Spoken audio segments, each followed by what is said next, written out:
মহিলাদের পায়ের যে উপরের পাতা, বুঝতে পারছেন, এই যে পায়ের পাতা, এই পায়ের উপরের পাতা ঢেকে থাকা লাগবে।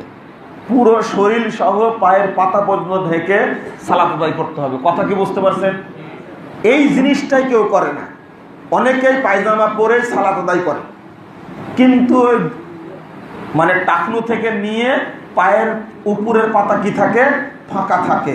আল্লাহর নবী কড়া ভাবে নিষেধ করেছেন, যাদের পায়ের উপরের পাতা ফাঁকা থাকবে তাদের সালাত হবে না।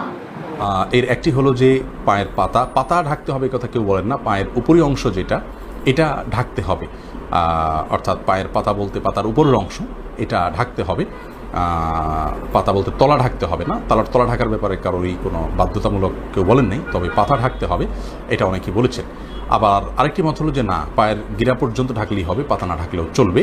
তো পাতা ঢেকে সালাত আদায় করাটা অধিকতর সতর্কতাপূর্ণ। আমরা সকল আলেম একমত, যদি ঢেকে রেখে নামাজ পড়ে সেটা নিশ্চয়ই উত্তম।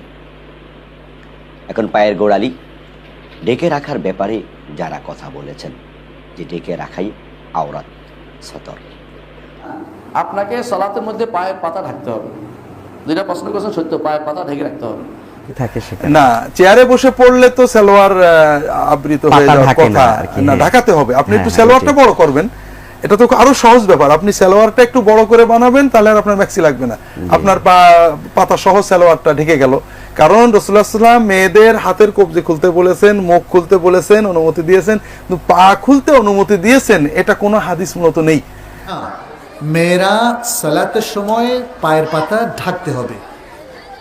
মেয়েদের পায়ের পাতা ঢেকে রাখতে হবে কিনা? জি, মেয়েদের পায়ের পাতা ঢেকে রাখাটাই উত্তম। যদিও কেউ কেউ বলেছেন পায়ের পাতা না ঢেকে রাখা এটা তাদের জন্য গোড়ালি বৈধ। পর্যন্ত রাখলে, গোড়ালি পর্যন্ত ঢাকলে মানে এরপরের অতিরিক্ত অংশ না ঢাকলেও চলবে। কিন্তু বিশুদ্ধ মত হচ্ছে আসলে শুধুমাত্র তাদের হাত এবং মুখটুকু খোলা রেখে বাকিটা তারা ঢেকে নেবেন, কারণ তাদের পাটাও কিন্তু আসলেই পর্দার অন্তর্ভুক্ত, এটাও তার হিজাব। যে নামাজের বাইরে যেটা হিজাব, নামাজের মধ্যেও কিন্তু তাই হিজাব, সেজন্য এটিও তিনি ঢেকে রাখবেন ইনশাআল্লাহ।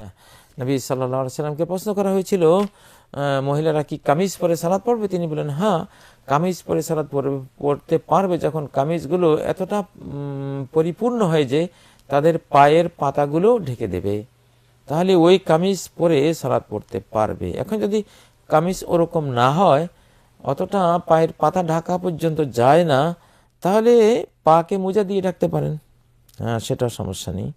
14 নম্বর প্রশ্ন, মহিলাদের সালাতের জন্য পা মোজা পরাটা কি ওয়াজিব? মহিলাদের সালাতের জন্য পায়ের মোজা পরা ওয়াজিব নয়। জি, এই ক্ষেত্রে খুব বেশি বললে সতর্কতা বা হচ্ছে যে উত্তম যদি পা ঢেকে সালাত আদায় করে, কিন্তু পা ঢাকা ওয়াজিব নয়। বিষয়টিতে ইখতিলাফ আগে থেকে আছে।